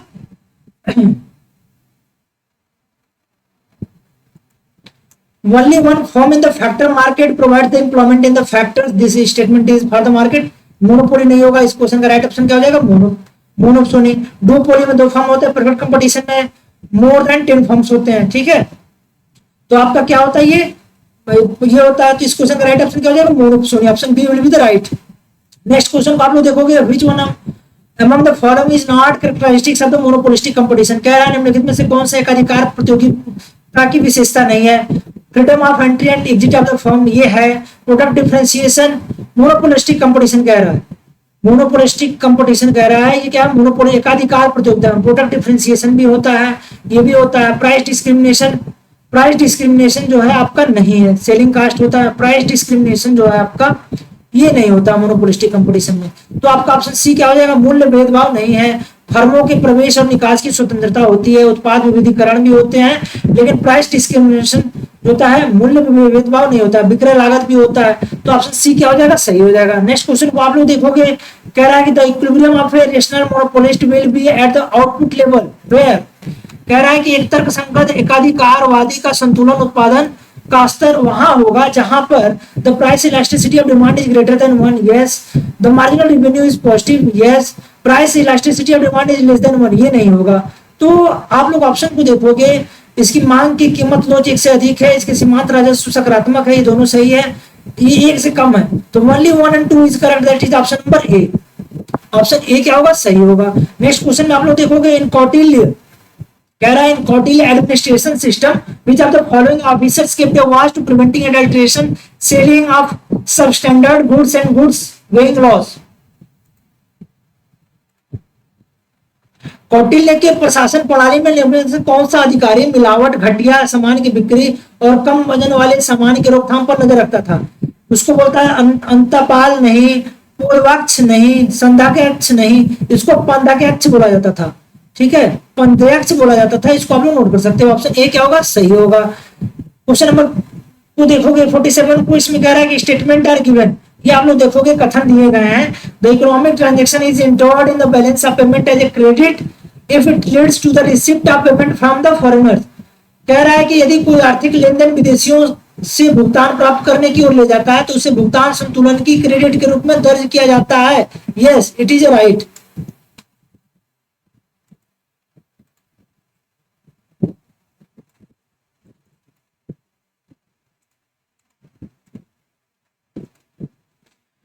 The economic transaction is entered in the balance of payment as a credit if it leads to the receipt of payment from the foreigners. यदि कोई भुगतान लेन then विदेशियों से भुगतान प्राप्त करने की ओर ले जाता है तो उसे भुगतान संतुलन के क्रेडिट के रूप में दर्ज किया जाता है। One is absolutely correct. Gift to the foreigners is debit in the capital account, ये आपका क्या हो जाएगा? इनकरेक्ट हो जाएगा। Gifts are mentioned in unilateral transfer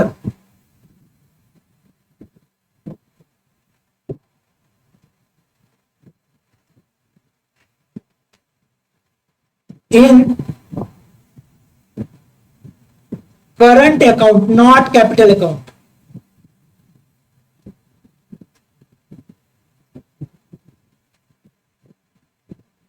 ठीक है, इसको आप लोग देखोगे कह रहा है कि गिफ्ट ऑफ द फॉरेनर्स, जो विदेशियों को दिया गया उपहार पूंजी खाते में डेबिट है, ये नहीं होता, पूंजी खाते में नहीं होता है, ये करंट अकाउंट के यूनिलैटरल ट्रांसफर में, ठीक है, यूनिलैटरल ट्रांसफर में इसको मेंशन किया जाता है। तो ये आपका दूसरा क्या हो जाएगा? इनकरेक्ट हो जाएगा। The concept of measure of deficit and surplus in the balance of payment are strictly appropriated only under the fixed exchange rate system. Yes, it is right. तो 1 और 3 राइट है। 1 और 3 ऑप्शन आपका क्या है? सी। 1 और 3 that is option number C. Next question को आप लोग देखोगे, the current rate of exchange between the India and USA is ₹1। कह रहा है कि ₹1 इज इक्वल टू 13 सेंट्स है, ठीक है। Now this rate changes to ₹1 equal to 14 cents. The statements are given. कह रहा है कि अगर 13 से 14 आ जाता है तो new rate of exchange is unfavourable to the USA, unfavourable to the USA, क्योंकि इंडिया के रिस्पेक्ट में देखोगे ₹1 में पहले 13 सेंट था, अब कितना हो गया? 14 सेंट्स हो गया। तो इंडिया की रुपीज क्या हुई है? अप्रिसिएट हुई है, अच्छा हुआ है, ठीक है। तो new exchange rate, exchange is unfavorable to USA. Yes, it is right. The new rate of exchange is unfavorable to India. ये गलत है। The new rate of exchange is favorable to the USA. USA के खिलाफ क्या unfavorable है? The new rate of exchange is favorable to the India. Yes.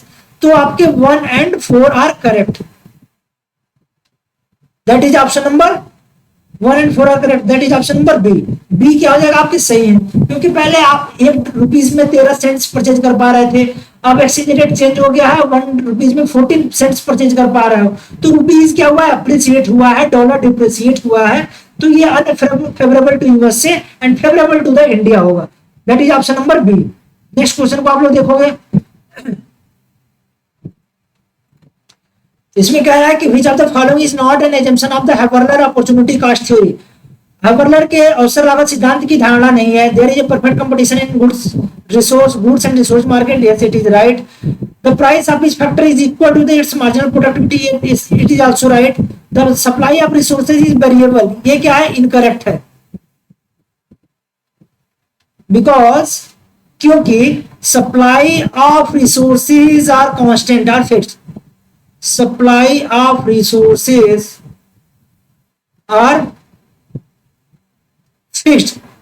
ये हो जाएगा आपका, क्या हो जाएगा? संसाधनों की आपूर्ति परिवर्तनशील है, इसलिए आपका क्या होगा? नॉट पूछा है, कौन सा सही नहीं है, तो इसलिए आपका थर्ड क्या हो जाएगा? इनकरेक्ट हो जाएगा। The economic system is full employment equilibrium. Yes, ये आपके सही है, ये सही है, ये सही है। सी नहीं है। संसाधनों की आपूर्ति परिवर्तनशील है, परिवर्तनशील नहीं होता है, ये क्या होता है? स्थिर होता है। ऑप्शन सी क्या हो जाएगा? सही हो जाएगा। नेक्स्ट क्वेश्चन है, the elasticity approach to the balance of payment is related to the price effect of devaluation. अवमूल्यन के मूल्य प्रभाव से संबंधित है। यस, बिल्कुल सही बात है। बैलेंस ऑफ पेमेंट कर रहा है, इलास्टिसिटी अप्रोच, प्राइस की वजह से, चेंजेस की वजह से एक्सपोर्ट इंपोर्ट पे क्या पड़ता है? इंपैक्ट पड़ता है, and it is related to the price effect of devaluation. Devaluation के प्राइस इफेक्ट से है, तो ये क्या हो जाएगा? सही हो जाएगा। Related to the income effect of devaluation, income effect से नहीं है। The supplies of export and imports are perfectly elastic, ये भी सही है। तो 1 and 3 are right. That is 1 and 3 option number C. 1 and 3 are correct. That is option number C. Next question को आप हम लोग देखेंगे, ये कह रहा है कि if the demand for the foreign currency increases and the supply remain constant, कह रहा है यदि विदेशी मुद्रा की मांग बढ़ती है और आपूर्ति स्थिर रहती है, यदि विदेशी मुद्रा की मांग बढ़ती है और आपूर्ति स्थिर रहती है तो विदेशी विनिमय दर होगा। The demand for foreign currency increases and supply remains constant then the foreign exchange rate will. यहाँ पे आप लोग देखोगे कह रहा है कि डिमांड बढ़ रहा है, ठीक है, लेकिन सप्लाई क्या है, कांस्टेंट है, तो डिक्रीज नहीं होगा, रिमेन्स अनचेंज नहीं होगा, इंक्रीज होगा। Then foreign exchange rate will increase. आप क्या होगा, ये फॉरेन एक्सचेंज रेट जो आपका विदेशी, तो आप तो विदेशी विनिमय दर क्या होगी, बढ़ेगी। सी क्या होगा, सही होगा। नेक्स्ट क्वेश्चन को आप लोग देखोगे कह रहा है hedging refers to the, hedging आप लोग पढ़ते आए हो कि कवरिंग फॉरेन एक्सचेंज रिस्क है, तो कवरिंग फॉरेन एक्सचेंज रिस्क विदेशी मुद्रा के जोखिम को कवर करना, ये क्या हो जाएगा, सही हो जाएगा। Acceptance of foreign exchange risk नहीं है, साइमल्टेनियस बाइंग ये भी नहीं है, foreign exchange currency in two markets नहीं है, where the delivery of foreign exchange has to be made on the spot, ये नहीं है, स्पॉट मार्केट नहीं होता है, तो ये आपका क्या हो जाएगा, ऑप्शन ए, कवरिंग है foreign exchange risk. Next question को आप लोग देखोगे कह रहा है कि what was the India's position, what was the India's position in the human capital index 2020 released by the world bank.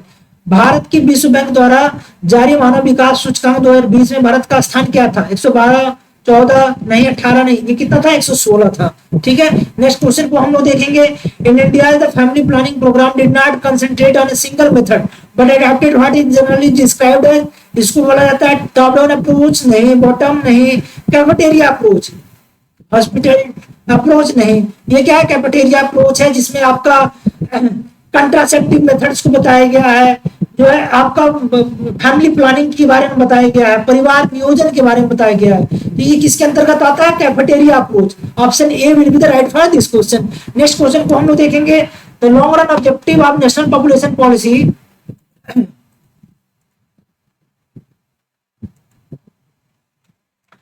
कह रहा है कि the long run objective of the national population policy,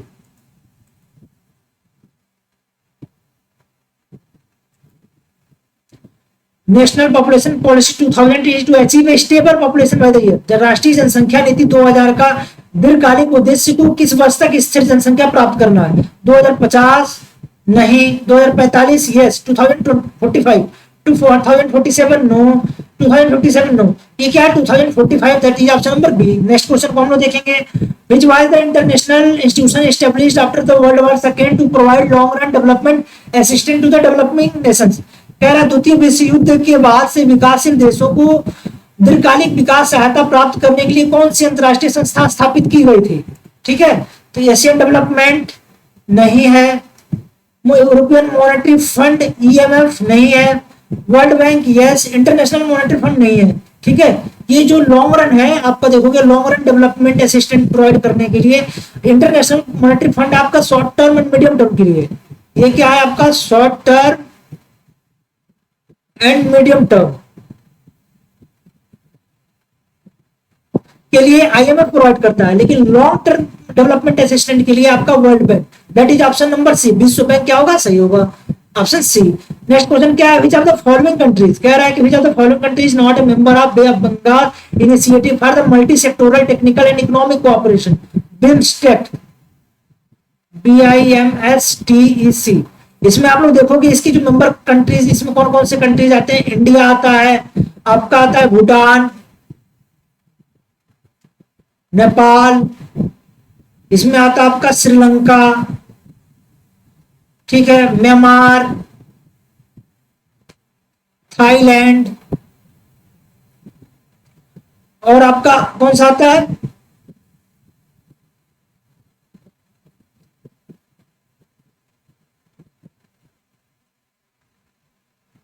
Bangladesh, ठीक है। ये आपके 7 कंट्रीज हैं जो आपके बिम्स्टेक के पार्ट हैं, ठीक है। तो इसमें कह रहा है कि is not a member, India है, भूटान है, भूटान भी है, ये नहीं है, थाईलैंड ये है, श्रीलंका है, मालदीव आपका नहीं है, ठीक है। तो ऑप्शन डी क्या हो जाएगा, सही होगा, क्योंकि पूछा है कि not member, that is the option number D, Maldives नहीं है। ये कंट्रीज है 7 कंट्रीज जो इसकी बिम्स्टेक के मेंबर है। नेक्स्ट क्वेश्चन में आप लोग देखोगे, इंटरनेशनल फाइनेंस कॉर्पोरेशन इज, अंतरराष्ट्रीय वित्त निगम है, ये आप लोग देखोगे, अंतरराष्ट्रीय वित्त निगम इज सब्सिडरी ऑफ IFC जो है वर्ल्ड बैंक का है, नॉट WTO, वर्ल्ड बैंक का है, ऑप्शन सी। विश्व बैंक की सहायक कंपनी है, that is option number C. Next question को आप लोग देखोगे, in which year was the 5th international capital flows and financial policies workshop held?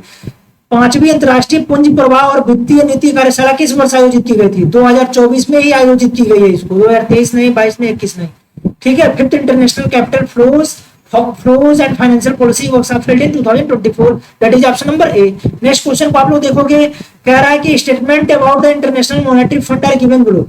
अंतरराष्ट्रीय मुद्रा कोष के बारे में निम्नलिखित कथन नीचे दिए गए हैं, इनमें कौन सा सही है? It is started functioning, yes. 27 अक्टूबर 1945 को क्या हुआ था? ये इस्टेब्लिश हुआ था।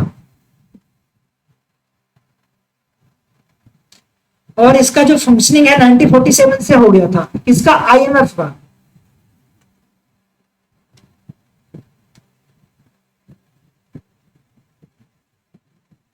फंक्शनिंग कब हुआ था? 1947 से। ठीक है, तो it is started functioning March 1947, ये सही है। Its purpose was to establish monetary cooperation among member countries. ठीक है, इसका जो है पर्पस था establish monetary cooperation among the member countries, ये भी आपका सही है। It provides the long term loans, long term loans नहीं है, member to help to solve their permanent balance of payment problem. ये आपका क्या होता है? Short term and medium term के लिए होता है। लॉन्ग टर्म लोन आपका जो है वर्ल्ड बैंक प्रोवाइड कराता है। ये किसके लिए होता है? Short term and medium term. Short term and medium term क्या करता है? ये लोन्स प्रोवाइड कराता है।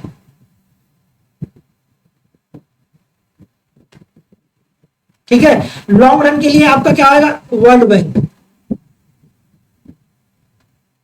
Not IMF. तो इसलिए आपका ऑप्शन क्या आ जाएगा? 1 and 2 इज करेक्ट। 1 and 2 कौन सा है आपका ऑप्शन नंबर? ऑप्शन सी।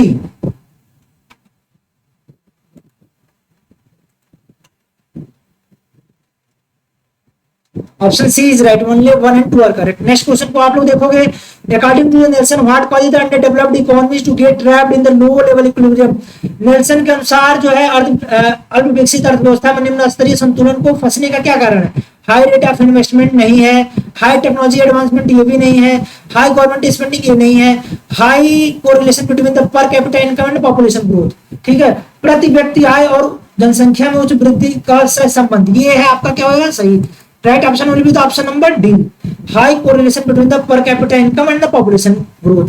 नेक्स्ट क्वेश्चन को आप लोग देखोगे, according to the Lewis model surplus labour transfer will continue until. कह रहा है लुइस के मॉडल में अधिशेष श्रम हस्तांतरण कब तक जारी रहेगा? जब तक आप लोग देखते हो कि जो आपका लुइस का मॉडल है उसमें आप लोग देखते हो ट्रेडिशनल सोसाइटी सेक्टर होता है, एक मॉडर्न सेक्टर होता है। ट्रेडिशनल में आपका एग्रीकल्चर है, मॉडर्न में आपका इंडस्ट्रियल सेक्टर है। और इन्होंने बताया है कि ट्रेडिशनल एग्रीकल्चर सेक्टर के उतने वो लेबर जिनकी मार्जिनल प्रोडक्टिविटी क्या है? जीरो है, जो डिसगाइज्ड अनएम्प्लॉयमेंट में इंगेज है। ठीक है, उन मार्जिनल लेबर्स को इकोनॉमी से निकाल के उनको माइग्रेट करना चाहिए इंडस्ट्रियल सेक्टर पे, जिन लेबर्स की मार्जिनल प्रोडक्टिविटी क्या है? जीरो है। ठीक है, the industrial wages fall due to the excess labor supply, no. All the surplus rural labor is absorbed into the industrial sector. The government intervenes in the regulated capital accumulation in the industrial sector, reduces the employment opportunity.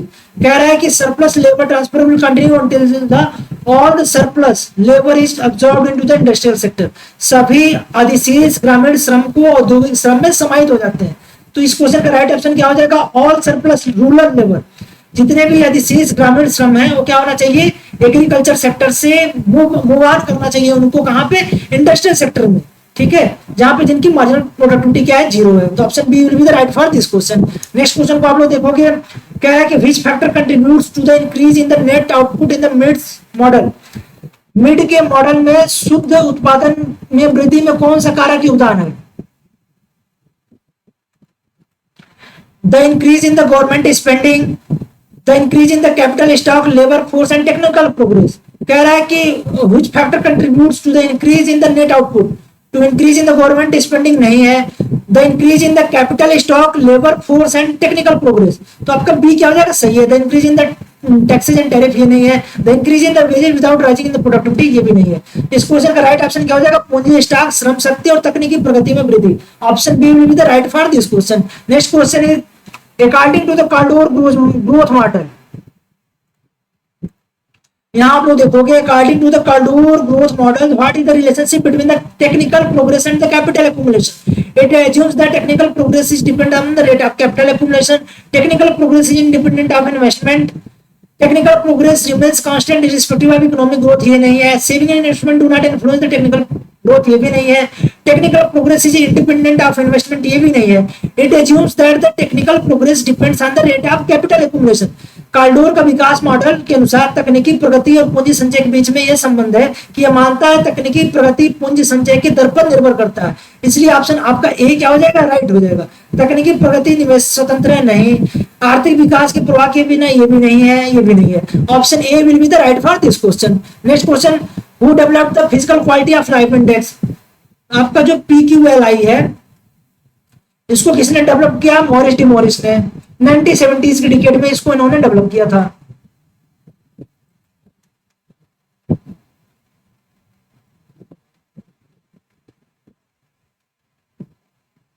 Morris D Morris ने develop किया था 1970s की decades में. ठीक है, इसके जो factors होते हैं इसमें कौन कौन से हैं, इसके जो इंस्ट्रूमेंट होते हैं या इकोनॉमिक वेरिएबल्स होते हैं, इसमें आपका इन्फेंट मोर्टालिटी है.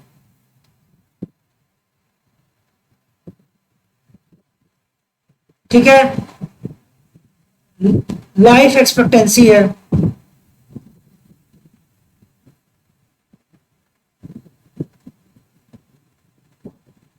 एंड बेसिक लिटरेसी रेट है.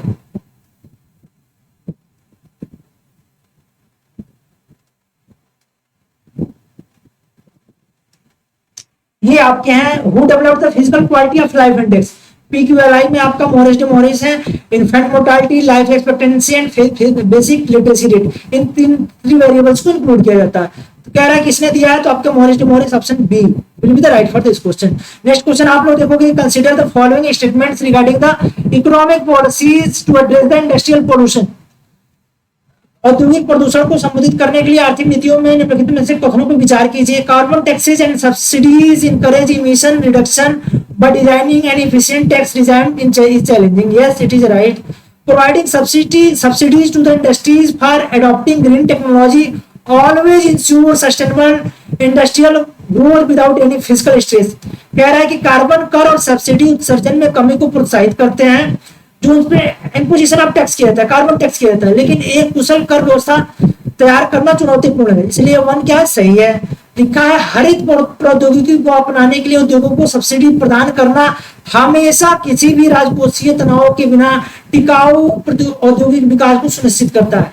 इज नॉट ऑलवेज, ये ऑलवेज है, ये नॉट ऑलवेज होना चाहिए, तब ये सही होता. लिखा है ऑलवेज इंश्योर्स, तो इसलिए क्या हो जाएगा, ऑप्शन 2 क्या होगा, इनकरेक्ट हो जाएगा. That is only one is correct. Option A क्या हो जाएगा, सही हो जाएगा. नेक्स्ट क्वेश्चन को आप लोग देखोगे, what was the name of the report published by the Brundtland commission. Brundtland commission द्वारा प्रकाशित रिपोर्ट का नाम क्या है.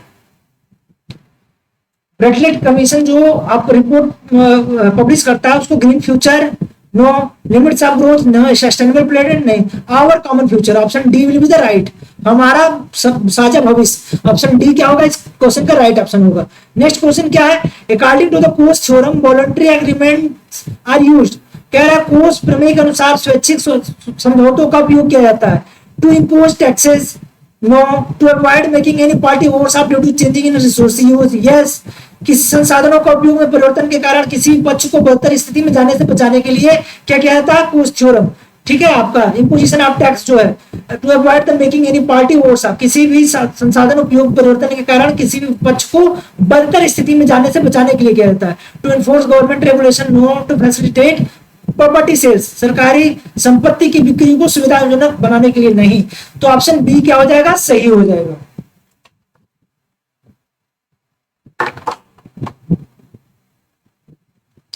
नेक्स्ट क्वेश्चन को हम लोग देखते हैं. इसमें आप लोग देखोगे कहा जा रहा है कि according to the Paul Romer, why are the developing nations unable to achieve the same economic growth as industrialised nation. Paul Romer के अनुसार विकासशील देश औद्योगिक देशों की समान आर्थिक वृद्धि को हासिल क्यों नहीं कर पा रहे. Lack of access of idea used in the industrial nation to generate economic values, inability to attract foreign direct investment, explosive population growth and lending resource population, over reliance on the agriculture and primary communities, ये नहीं है। Excessive population growth and leading to the resource depletion, ये भी नहीं है। Inability to attract foreign direct investment, ये भी नहीं है। Lack of assist of ideas used by industrial nation to generate economic value, human capital की वजह से औद्योगिक देशों में आर्थिक मूल्य उत्पन्न करने के लिए इस्तेमाल किए जाने वाले विचारों तक पहुंच की कमी, ठीक है। Lack of assist of the ideas used by the industrial nation to generate economic value. Option A will be the right for this question. Next question क्या है? Which of the following economics does not agree with the statement that the human resources are helpful in the economic development? निम्नलिखित में से कौन से अर्थशास्त्री इस कथन से सहमत नहीं है कि मानव संसाधन आर्थिक विकास में सहायक नहीं होते हैं? आर्थर लुइस का आप लोग जो 2 सेक्टर मॉडल है, इसमें इन्होंने बताया है 2 सेक्टर मॉडल, जो आपका इंडस्ट्रियल सेक्टर और मॉडर्न, जो आपका इंडस्ट्रियल सेक्टर और ट्रेडिशनल एग्रीकल्चर सेक्टर है, तो उसमें इन्होंने ह्यूमन जो है ह्यूमन रिसोर्स की बात की है, ठीक है, तो ये आपके नहीं होंगे। प्रोफेसर हर्समैन का भी जो आप लोग अनबैलेंस्ड ग्रोथ थ्योरी पढ़ते हो तो ये भी 2 सेक्टर का है, इसमें भी इन्होंने ह्यूमन रिसोर्स की बात करते हैं, तो ये भी नहीं है। प्रोफेसर सिंगर, इनका deterioration of terms of trade है, deterioration of the TOT terms of trade है, तो ये इनका नहीं होगा, सी होगा right option for this question. Professor Adam Smith का जो आपका an inquiry to the nature and causes, an inquiry to the nature causes and wealth of nation है, तो उसमें इन्होंने ह्यूमन रिसोर्सेज की बात की है, तो इसलिए भी नहीं होगा। राइट ऑप्शन क्या हो जाएगा? Professor Singer, option D will be the right for this question. Next question को हम लोग देखते हैं। According to the Lucas model what is the key driver of economic growth? कह रहा है लुकास मॉडल के अनुसार आर्थिक विकास के मुख्य चालक क्या है? Investment in the physical capital, no. Foreign trade, no. Investment in the human capital, मानव पूंजी में क्या निवेश? In education and skill development, skill development के लिए जो क्या होना चाहिए? इन्वेस्टमेंट होना चाहिए, ठीक है, तो ये आपका investment in the human capital. Right option will be the option number C, not government subsidies, ठीक है। अब सही विकल्प क्या होगा? Investment in the human capital. Next question को हम लोग देखते हैं। कह रहा है कि economic development is the process, economic development is the process whereby an economy's real national income increases over a long period of time. This statement is given by आर्थिक विकास एक प्रक्रिया है जिसके द्वारा किसी अर्थव्यवस्था की वास्तविक राष्ट्रीय आय लंबी अवधि में बढ़ती है। यह कथन किसके द्वारा दिया गया? Professor Kuznets, no. Professor Meier and Baldwin, yes it is absolutely right. Lewis, no. Robbins, no. इस क्वेश्चन का राइट ऑप्शन क्या है? Professor Meier and Baldwin. ये रटने वाले क्वेश्चन है, इनको आपको रटना होगा। नेक्स्ट क्वेश्चन क्या है? What is the primary reason that under developed countries remain in the poverty according to Livingstone? Livingstone के अनुसार अर्थ विकसित देशों में गरीबी बने रहने के कारण क्या है? प्राथमिक कारण क्या है?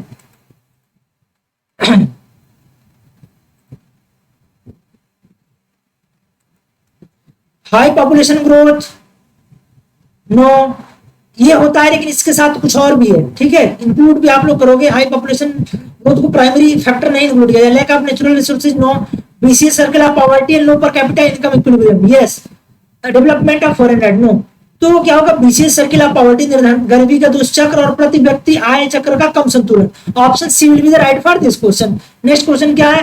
According to the doctrine of the balanced growth economic development requires, कह रहा है कि संतुलित विकास के सिद्धांत के अनुसार आर्थिक विकास के लिए आवश्यक है to invest only in the backward sector to bring them at par with others, no. केवल पिछड़े क्षेत्रों में निवेश करना ताकि उन्हें दूसरों को बराबर लाया जा सके, नहीं। Focus सोलिली on the domestic sector and neglect export, केवल घरेलू क्षेत्रों पर ध्यान केंद्रित करना और निर्यात की उपेक्षा करना, ये भी आपका नहीं है। Uncoordinated investment in the different industries to ensure market efficiency, बाजार की दक्षता सुनिश्चित करने के लिए विभिन्न उद्योगों में असमन्वित निवेश, ये भी नहीं है। There should be a simultaneous harmonious development of different sector of the economy so that all sector grow unison, कह रहा है अर्थव्यवस्था के विभिन्न क्षेत्रों में एक साथ सामंजस्यपूर्ण विकास होना ताकि सभी क्षेत्र एक साथ विकसित हो। Therefore option C, option D will be the appropriate for this question. अर्थव्यवस्था के विभिन्न क्षेत्रों में there should be a simultaneous and harmonious development on different sector of the economy so that the all the sector grow in the unison simultaneously, ठीक है, तो option D क्या हो जाएगा? इसका सही ऑप्शन हो जाएगा। नेक्स्ट क्वेश्चन को हम लोग देखते हैं। कह रहा है कि according to the endogenous growth theory, ठीक है, एंडोजीनियस ग्रोथ थ्योरी जो था विद इन द मॉडल होता है, where what is the key determinant of long term economic growth, कह रहा है कि अंतर्जात विकास मॉडल के सिद्धांत के अनुसार दीर्घकालिक आर्थिक विकास के मुख्य निर्धारित कारक क्या है? Long term growth is driven सोलिली by the capital accumulation and the physical infrastructure investment, new knowledge is the ultimate determinant of तो ये आपका देखोगे नहीं होगा। New knowledge is the ultimate determinant of long run growth which is determined by investment in the research and technology. Yes, नया ज्ञान दीर्घकालिक विकास का अंतिम निर्धारक है जो अनुसंधान प्रौद्योगिकी में निवेश द्वारा निर्धारित होता है। Growth occurs due to the government intervention rather than the innovation to the private sector, ये नहीं होगा। Development countries naturally grow with the developed nations regardless the investment in the technology and the innovation, ये भी नहीं होगा। Option B will be the right for this question. इस question का सही विकल्प क्या होगा? Option number B.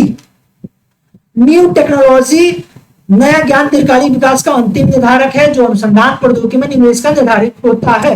ठीक है, तो इस तरीके से हम लोगों ने जो है first part MPSC assistant professor economics की क्वेश्चन पेपर को with explanation and solution solve कर लिया है। हम लोग जो है सेकंड पार्ट में बचे हुए क्वेश्चन को सॉल्व करेंगे। और अब तक आप लोगों ने जो है यूट्यूब चैनल इकोनॉमिक इक्वलाइजर को सब्सक्राइब नहीं किया है तो आप लोग सब्सक्राइब कर सकते हो। और उसके साथ साथ जो है आप लोग टेलीग्राम व्हाट्सएप चैनल से भी जुड़ सकते हो, जिसका लिंक आप लोगों को इस वीडियो के डिस्क्रिप्शन में मिल जाएगा। और इसके साथ साथ जो है आप लोग जो है इकोनॉमिक के एस्पिरेंट्स हैं जो डिफरेंट कॉम्पिटिटिव एग्जाम्स की प्रिपरेशन कर रहे हैं,